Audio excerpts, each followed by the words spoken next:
बिस्मिल्लाहिर्रहमानिर्रहीम। Hello everyone, I am doctor Tanveer Arshad Chaudhary.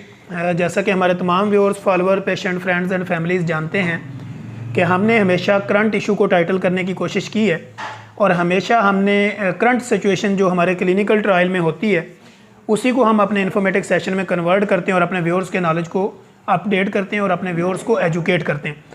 आज का हमारा मौजू जो होगा वो होगा कि what is the pulmonary oedema, कि फेफड़ों में जो पानी पड़ जाता है या फेफड़ों में पानी पड़ने की वजह क्या होती है, जिसको हम नमूनिया कहते हैं या डबल नमूनिया कहते हैं। तो वो बेसिकली उसकी रीज़न्स क्या होती है, साइंस क्या होते हैं, सिम्प्टोमेटिकली चेंजिंग क्या होती हैं, फिर उसका ट्रीटमेंट क्या है और उसकी एहतियात कैसे की जा सकती है। तो ये आज हम अपने व्यूअर्स के साथ इसकी डिटेल शेयर करेंगे। सबसे पहले तो हम ये कि जैसे मैंने आपको मौजू ही बताया कि what is the pulmonary oedema, यानी आपके फेफड़ों के अंदर सोजश हो जाना या आपके फेफड़ों की जो वेन्स हैं उनके अंदर स्वेलिंग हो जाना या फेफड़ों के बाहर पानी का जमा हो जाना। तो इसमें हम ये देखते हैं कि फेफड़ों में पानी जो पड़ जाता है या पानी जमा हो जाता है, आपकी चेस्ट से जो आवाज़ें आना शुरू हो जाती हैं। तो इसकी बेसिकली रीज़न्स क्या होती हैं कि जैसे हम ये कहते हैं कि when infection goes to inside the lungs, यानी एक तो सिस्टम है आपका अपर रेस्पिरेटरी ट्रैक्ट इन्फेक्शन, एक है आपका लोअर रेस्पिरेटरी ट्रैक्ट इन्फेक्शन। अपर जो होगा वो आपका ये गले वाला जो सिलसिला है, यहाँ पे अगर आपको कोई इन्फेक्शन होता है नाक कान गले के अंदर, तो ये basically upper respiratory tract infection है। अगर इससे नीचे मेरी चेस्ट में कोई आवाज़ें आती हैं, बलगम का जमाव होता है, पानी का इजमा होता है या पानी जमा हो जाता है, तो ये basically lower respiratory tract infection है। यानी अब इन्फेक्शन जो है वो गले से नीचे आपके लंग्स में चला गया, यानी आपके फेफड़ों में चला गया। अब फिर ऐसी कंडीशन में पेशेंट की जो सिचुएशंस होती है, यानी उसकी बॉडी में सिम्प्टोमेटिकली चेंजिंग क्या होती है, वो यही होता है। सिम्टम्स तो सेम यही होते हैं कि खांसी आ रही होती है या इसके अलावा गला ख़राब है, सांस लेने में रुकावट है, जब जैसे वो सांस ले रहा होता है हमारे सामने बैठ के तो खड़ खड़ की आवाज़ें आ रही होती हैं। और इसी तरह जो है वो जब हम उसको पेशेंट से ये पूछते हैं तो पेशेंट कहता है कि मुझे बोलने में तकलीफ़ होती है और सांस लेने में तकलीफ़ होती है, ज़ोर लगता है, इसी तरह छाती में पेन, जमाव, दबाव रहता है और मेरी जो है वो चेस्ट वो कंजक्शंस है, यानी वहाँ पे मुझे ब्लॉकेज टाइप लग रहा है, सांस लेने में बड़ी दिक्कत है।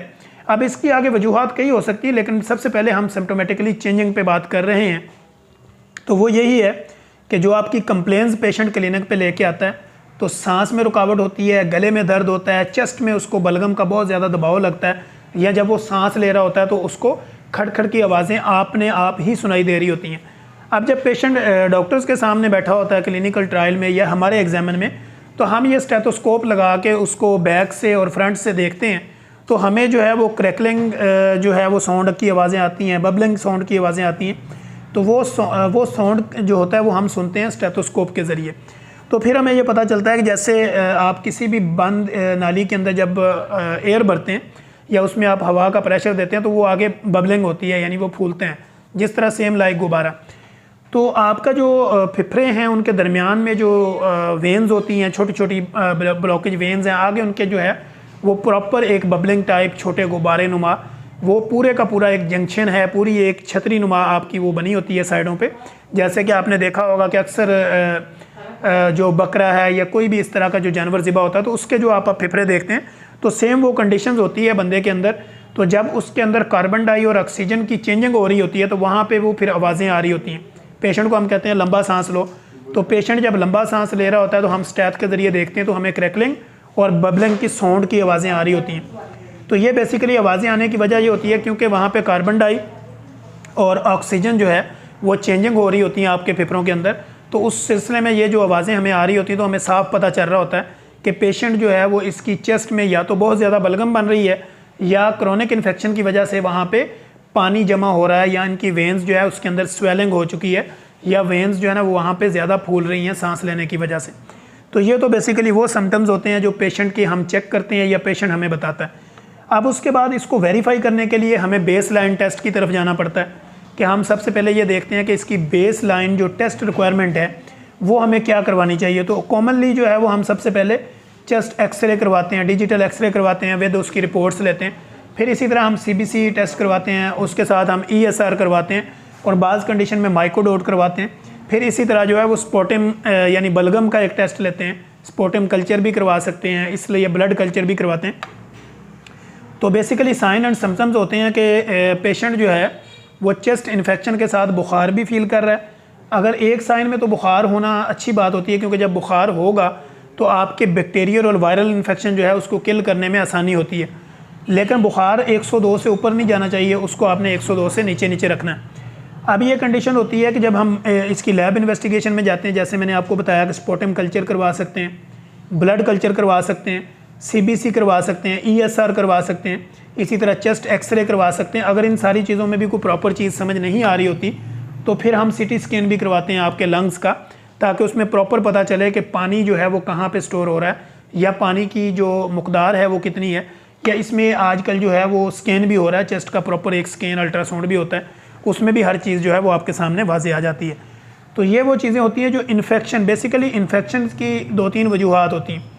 बैक्टीरियल इन्फेक्शन हो सकता है, वायरल इन्फेक्शन हो सकता है, फंजाइल इन्फेक्शन हो सकता है।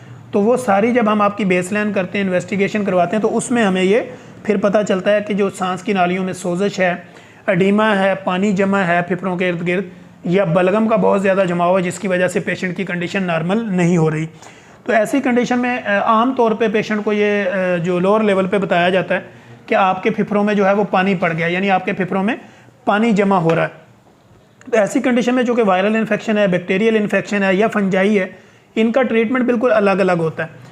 अब पेशेंट चूँकि वरी होता है कि मेरे फेफड़ों में पानी पड़ गया, मेरा हार्ट का इशू ना बन गया हो, तो बेसिकली जब भी आपकी चेस्ट इन्फेक्शन होगा, चेस्ट पे बलगम का ज़्यादा फ्लो होगा, या फेफड़ों में आपके पानी जमा होगा, या पल्मोनरी एडिमा होगा, तो ऑटोमेटिकली आपको दिल के ऊपर मसाइल होंगे, क्योंकि चेस्ट, किडनी और दिल इनका आपस में इनका कनेक्शन है। जब आपके किडनी ख़राब होंगे तो भी आपके लिए मसला होगा। अगर आपकी पल्मोनरी कोई एडिमा है या पल्मोनरी स्टोरेज ऑफ वाटर है, तो ऐसी कंडीशन में भी आपके दिल को काम करने में दिक्कत होगी, क्योंकि ब्लड जो है वो आपके फेफड़ों से फ्रेश ऑक्सीजन लेके फिर दिल की तरफ जाता है। तो जब वहाँ पे पानी जमा होगा तो दिल को काम करने में दिक्कत होगी। तो इसलिए चेस्ट इन्फेक्शन अगर है तो उसको प्रॉपर टाइटल करना पड़ता है। अब वो डिपेंड करता है आपके कंसल्टेंट के ऊपर कि वो उसको जज करता है कि ये बैक्टीरियल इन्फेक्शन है, वायरल इन्फेक्शन है। फिर उसका वो प्रॉपर आपको रिकमेंडेशन देता है और प्रॉपर आपको बताता है कि इसका कोर्स जो है वो कितने दिन का होगा और किस तरह इसको ओरल मेडिकेशन पे किया जा सकता है या इंजेक्टेबल पे जाना पड़ता है। तो ये डिपेंड करता है कि आपका कंडीशन जो आपका फैमिली फिजिशियन है या मेडिकल स्पेशलिस्ट है या कंसल्टेंट है या पल्मोनोलॉजिस्ट है, तो वो प्रॉपर इस डिजीज़ को देख के, आपके सिम्टोमेटिकली चेंजिंग को देख के, आपकी हिस्ट्री लेके, तो फिर वो आपके ट्रीटमेंट को शुरू करता है। अब इसमें होता क्या है, एक तो बलगम बहुत ज़्यादा निकलना शुरू हो जाती है। बाज़ पेशेंट में हमें कहते हैं कि जी मेरी बलगम बहुत ज़्यादा आ रही है, तो वो बलगम निकलना भी एक गुड साइन होता है, ताकि स्टोरेज की जो है वो मकदार कम होती है और बलगम जो है वो बाहर निकल रही होती है। इसी तरह हम पेशेंट को ये कहते हैं कि आपने पानी का ज़्यादा इस्तेमाल करना है। जब आप पानी का ज़्यादा इस्तेमाल करेंगे तो आपकी बॉडी जो है वो डिहाइड्रेटेड नहीं होगी। आपको हमने डिहाइड्रेशन से भी बचाना होता है और आपके फेफड़ों की हिफाजत भी करनी होती है, यानी आपका पल्मोनरी जो सिस्टम है उसको भी हमने देखना होता है कि वहाँ पे स्टोरेज ना हो रही हो पानी में, यानी पल्मोनरी एडिमा ना हो रहा हो।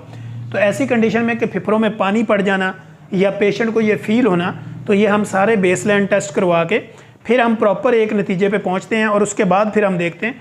तो पेशेंट अक्सर जो पेशेंट की कंप्लेंट्स आ रही होती है, जो पेशेंट की जो फीलिंग्स होती है, वो उनको यही होता है कि चेस्ट जो है वो बड़ी दबाई हुई है या बलगम का बड़ा फ्लो लग रहा है, खांसी मेरी रुक नहीं रही, खांसी कर करके चेस्ट में पेन शुरू हो गया है और इस तरह मुझे सांस लेने में दिक्कत है। तो ये वो ऐसी चीज़ें होती हैं जो हम अपने क्लिनिकल ट्रायल में देखते हैं और उसके बाद फिर पेशेंट की हम बेसलाइन करवाते हैं और एक्सरे वगैरह स्कैन जो भी है वो करवा के तो फिर हम प्रॉपर उसका ट्रीटमेंट लिखते हैं। और ट्रीटमेंट में ये होता है, अगर आपकी बैक्टीरियल इन्फेक्शन है, वायरल है या फंजाइल है, अब डिपेंड करता है आपका जो कंसल्टेंट है वो डिपेंड करता है कि वो कितने दिन का आपको ट्रीटमेंट देता है। 7 डेज़ है, 10 डेज़ है, 14 डेज़ है या 21 डेज़ है।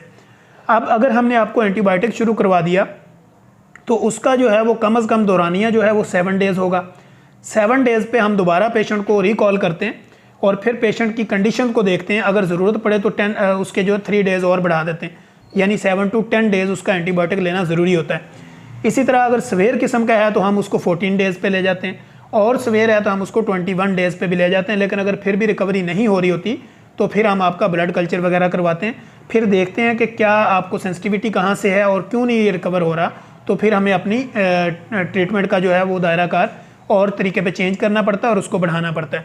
तो बेसिकली आज का वीलॉग बनाने का पर्पज़ सिर्फ लोगों को ये बताना कि अगर आपके फेफड़ों में पानी है, आपको डबल नमूनिया है, वो बच्चों में हो बड़ों में हो, ऐसी कंडीशन में सम कंडीशन ऐसी होती है कि पेशेंट को एडमिट करना पड़ जाता है, और सम कंडीशन ऐसी होती है कि सिर्फ हम उसको मेडिकेशन करके पेशेंट को घर पे बिठा देते हैं और हम उसे कहते हैं कि आपने प्रॉपर बेड रेस्ट भी करना है, पानी का इस्तेमाल रखना है, और आपने बहुत ज़्यादा स्पाइसी चीज़ें, चावल, इस तरह की चीज़ें या बहुत ज़्यादा फैटी चीज़ें, ऑयली चीज़ें, इनको अवॉइड करना है जब तक आपका ट्रीटमेंट चल रहा है। तो पेशेंट 100% रिकवर हो जाते हैं। लेकिन चूँकि अगर पेशेंट को ट्रीटमेंट 7 डेज़ का दिया गया और उसने 2 दिन मेडिसिन खा के छोड़ दी और कहा कि मैं रिकवर हो गया हूँ, बस छोड़ दिया, तो वो जो इन्फेक्शन है आपके पास, वो वायरल हो या बैक्टीरियल हो या फंजाइल हो, वो वक्ती तौर पे ठीक होती है, लेकिन वो 2-4-5 दिन के बाद दोबारा से निकल आती है। फिर पेशेंट आके कहता है कि डॉक्टर साहब मैं तो ठीक हो गई थी या हो गया था, अब दोबारा से मुझे ये मसला हो गया। तो हम हमेशा पेशेंट को ये कहते हैं कि कभी भी सेल्फ मेडिकेशन जो है ना वो आपने नहीं करनी। सेल्फ मेडिकेशन आपकी जान के लिए नुकसानदेह हो सकती है। हमेशा अपने कंसल्टेंट की एडवाइस पे चलें और प्रॉपर और पूरा ट्रीटमेंट लें ताकि आपकी हेल्दी लाइफ जो है वो ईजीली गुजरे। तो हम इंशाल्लाह कोशिश करेंगे कि अपने नेक्स्ट एपिसोड के अंदर एक नई इन्फॉर्मेटिव वीडियो के साथ दोबारा आप लोगों के लिए हाज़िर होंगे। तब तक के लिए इजाज़त दीजिए। अल्लाह हाफिज़।